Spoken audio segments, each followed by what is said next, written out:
Setelah beberapa bulan batuknya tak kunjung pulih, ibu akhirnya bercerita kepada Danu, anak bungsunya.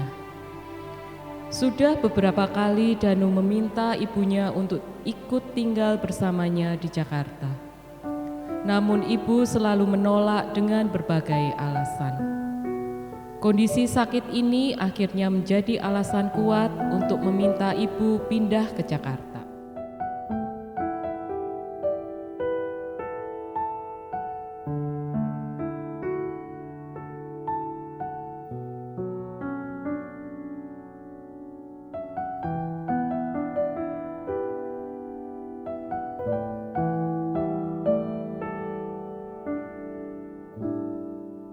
Ibu, tenang aja Bu. Rumahku kan sekarang udah enak. Di sini aku juga ada pembantu rumah tangga Bu. Jadi kalau ibu di sini, ibu nggak akan merepotkan aku. Terus kalau waktunya ibu ke dokter, kamu sedang bekerja gimana? Bisa Bu, tenang aja. Sekarang ini pekerjaanku udah jauh lebih baik. Jadi posisiku sekarang itu jauh lebih fleksibel Bu, untuk aku izin di tengah-tengah hari. Tenang aja. Yo wis. Ibu manut anak lanang. Tapi kalau ibu sesekali kepingin pulang, boleh ya? Ibu pulang sebentar. Bisa Bu, ya. Yang penting ibu sehat dulu. Kan misalkan Mbak Dina ada di Indonesia, bisa sesekali jenguk ibu. Masalahnya kan sekarang Belanda jauh Bu, masih jauh lebih dekat Jakarta. Mau ya Bu tinggal di Jakarta sama aku? Kalau ya, nanti hari Sabtu aku belikan tiket kereta buat ibu. Gimana Bu? Iya Dek, kamu sehat-sehat ya. Ibu tunggu di rumah. Iya Bu, yang penting ibu nanti sehat dulu. Nanti kita di Jakarta, kita akan ketemu sama dokter spesialis biar ibu cepat sembuh. Ya, aku cuma nggak mau ibu makin sakit. Karena kita elang-elang kayak begini. Ya Bu ya, sampai ketemu hari Sabtu ya Bu ya. Iya Dek, kamu sehat-sehat ya. Sampai besok.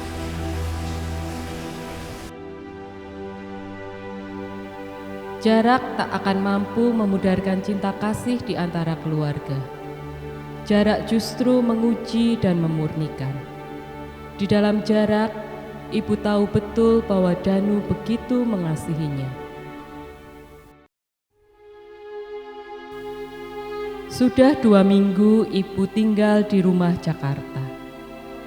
Siang itu, Danu dan ibu baru saja sampai di rumah setelah kontrol kesehatan. Ibu cukup lelah untuk kembali ke kamarnya. Ia memilih untuk beristirahat sejenak di sofa.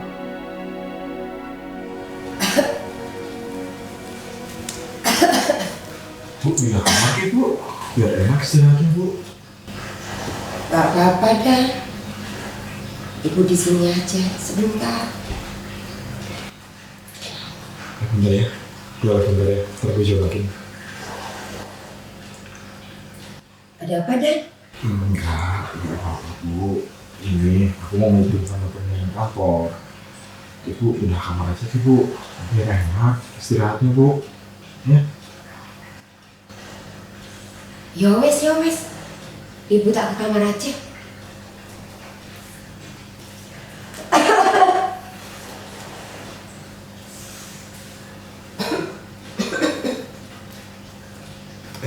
Gimana? Tadi gue lihat ibu-ibu. Siapa tuh? Nyokap lu ya? Nyokap lu Dan, kampungan banget. Bukan. Itu menurut gua. udah datang dari kampung. Iya kali gua tampilannya kayak mengantuk. Gimana tadi klien aman dengan kerjaan kita atau mungkin ini ada yang perlu direvisi?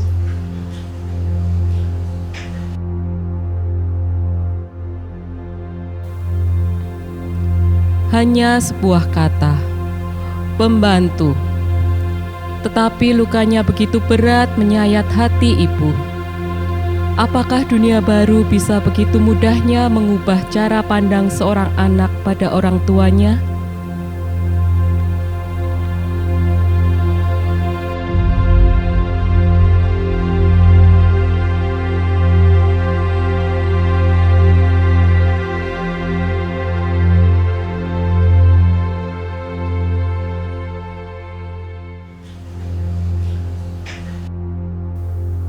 Pasca peristiwa meeting, ibu sakit hati dan memutuskan untuk pulang ke kampung.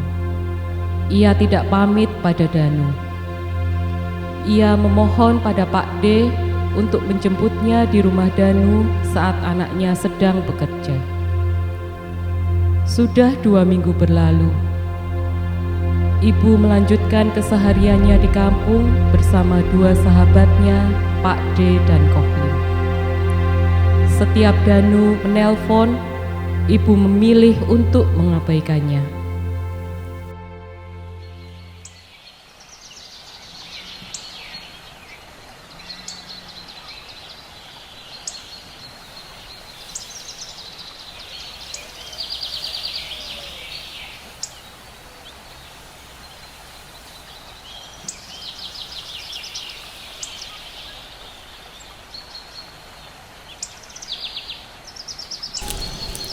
Sajake aku derek Gusti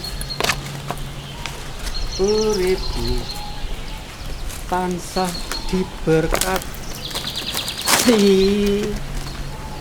hatiku ayam tentrem, hatiku ayam tentrem, derek Gusti wis mesti. Piye wit pisang akeh godhonge sing garing. Tapi metu pisange. Lek tuwa ya Sang. Iso tak gone gereja.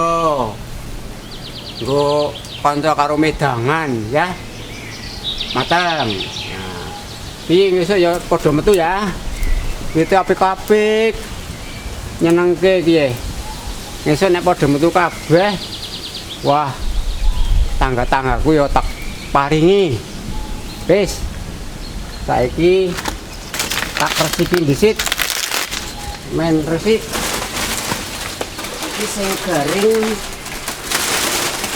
Engko sore dibakar, men ora dadi jembreng. Dibakar, ngesuk kawine nggo pupuk. Oh, kae manukku putut kelalen, durung tak kombeni, durung tak pakani. Sik ya, Nuk, tak mengono.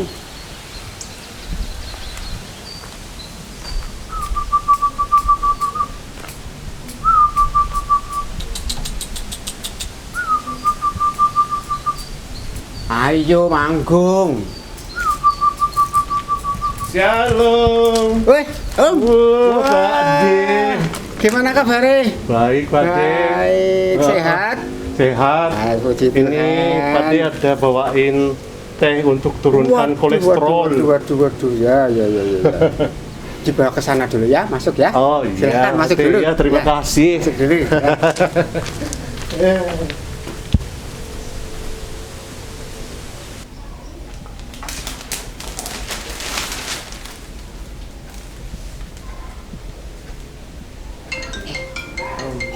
Oh iya, Ibu. Wah, terima kasih. Oh, silakan. Oh iya, Pak D. Waduh.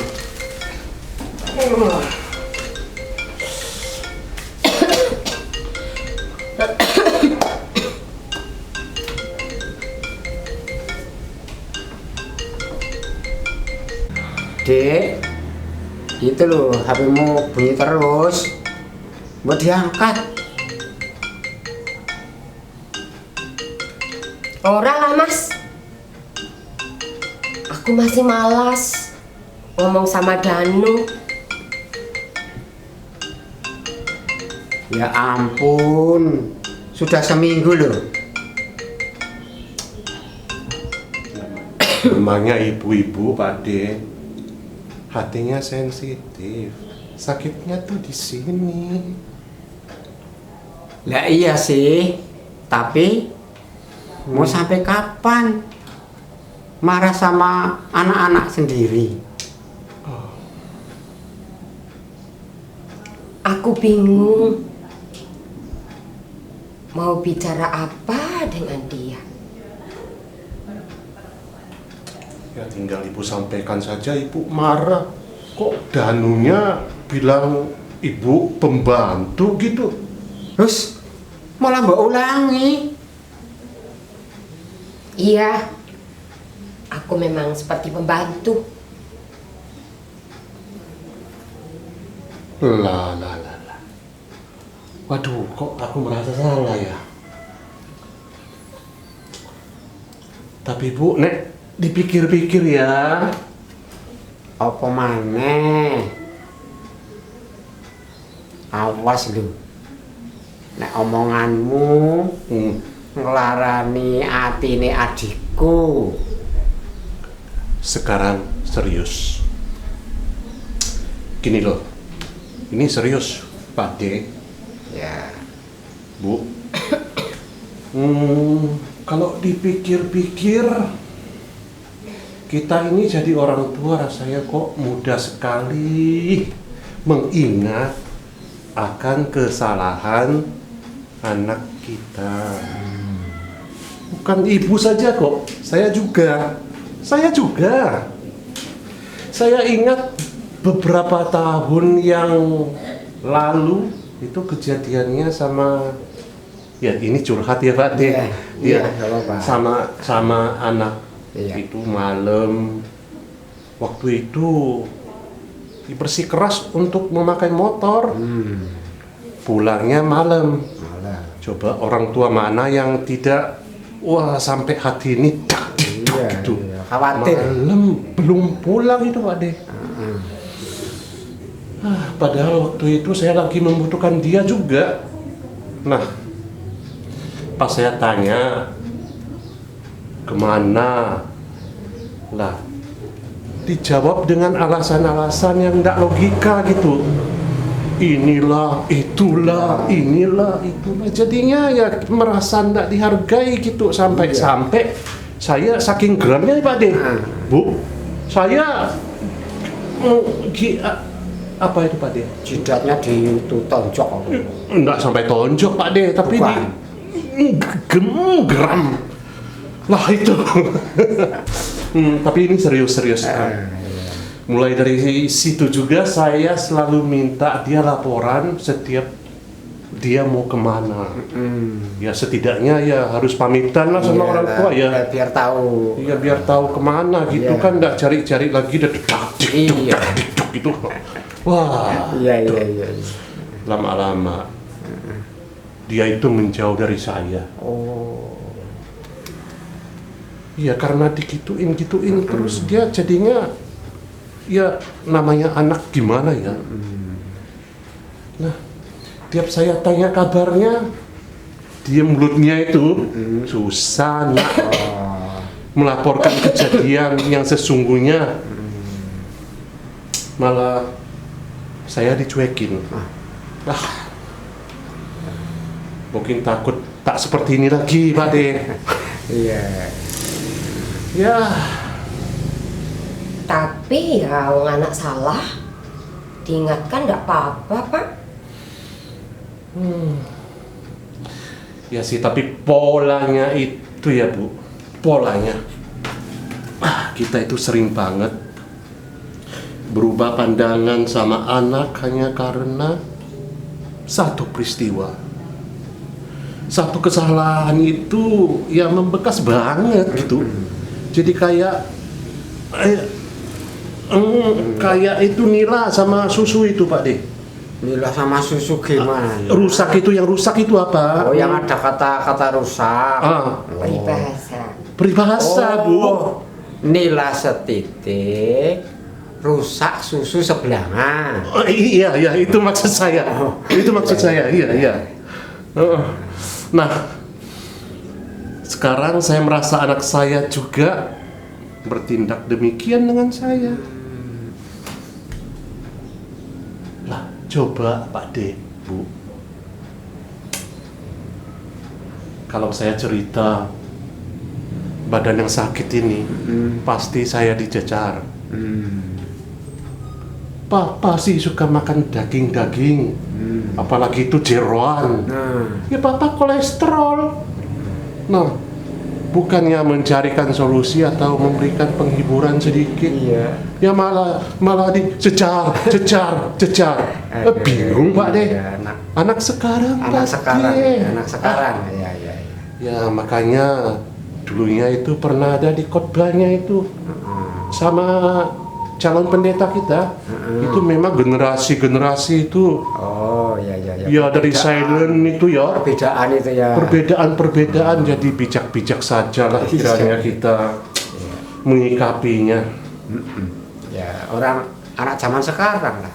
Ya tapi terlepas dari itu Pak D, mungkin ini adalah suatu tindakan bergema dari tingkah laku saya dulu kepadanya, sehingga dia pun merasakan punya hak yang sama, punya hak yang sama untuk melakukan yang sama kepada saya, kepada kita loh maksudnya, sebagai orang tua.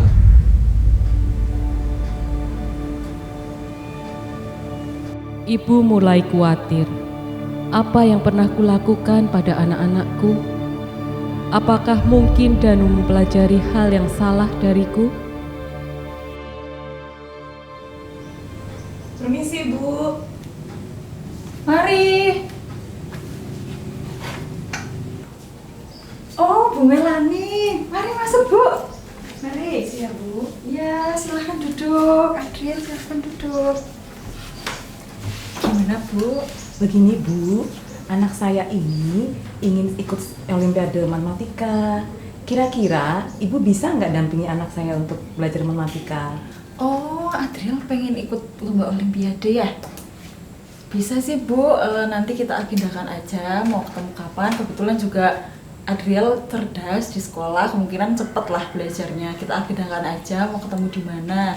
Bisa di sini, bisa di sekolah, di rumah Ibu juga bisa. Kira-kira Adriel bisanya kapan? Selasa, Kamis, Jumat mungkin Bu. Bu, ini kayak gimana Bu? Saya nggak ngerti Bu. Bentar ya Dek, Ibu lagi ada tamu. Coba tanya Mbak Dina dulu. Din, adiknya diajarin dulu ya. Aku juga nggak ngerti Bu. Kan belum dicoba ya. Oke, sana kakak dulu.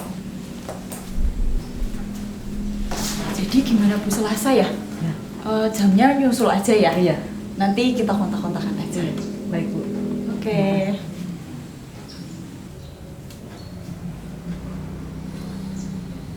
Ya, Danu memang salah. Tapi kamu, aku, bahwa Om Lim itu menjadi orang tua kurang sempurna. Kayaknya kita pun jarang sekali ya minta maaf untuk segala salah kita sama anak-anak.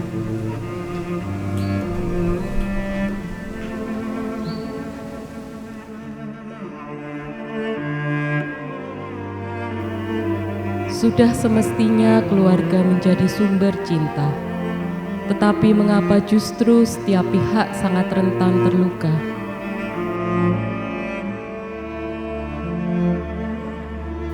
Mungkin karena kita tak pernah sempurna. Wajar selalu ada kecewa di setiap perjalanan berkeluarga.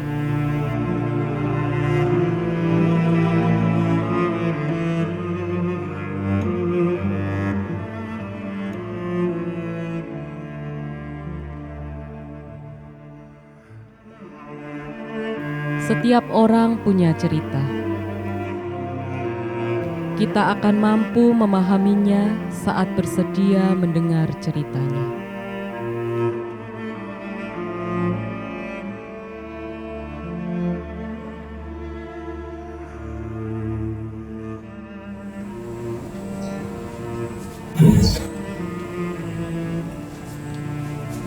Aku minta maaf, Bu.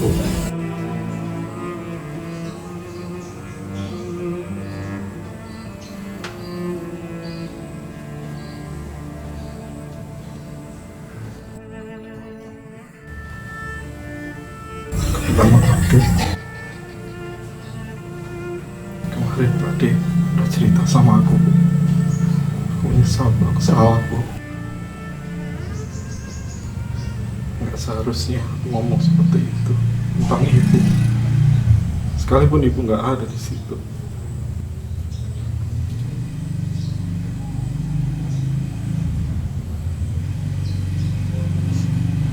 Sudahlah, Ibu mengerti.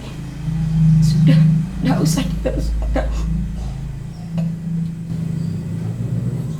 Enggak, aku harus minta maaf, Bu, sama Ibu. Aku waktu itu hanya nggak mau ngeladenin pertanyaan-pertanyaan lanjutan dari teman-temanku, Bu. Mereka itu suka ngejek orang lain, Bu. Sedangkan aku pengen pekerjaanku itu lancar, Bu. Jadi aku nggak mau mereka tahu tentang kehidupan adikku, Bu. Tapi ternyata secara aku salah, Bu. Aku minta maaf, Bu, sama Ibu. Aku cuman pengen pekerjaanku sukses. Aku punya banyak uang.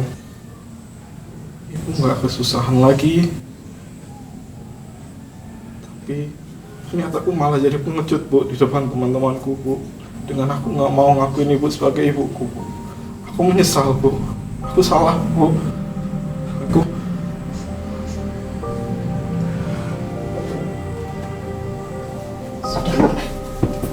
Ibu sudah memaafkanmu. Ibu juga sadar Ibu bukanlah ibu yang sempurna. Aku sudah memaafkanmu. Terima kasih, Bu, ya. Terima kasih, Bu.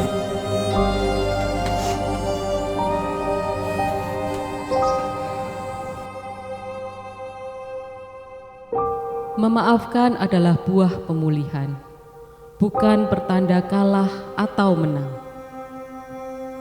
Di dalam keluarga, setiap jiwa akan berpulih saat cinta dan pengampunan terus dipilih dan diperjuangkan.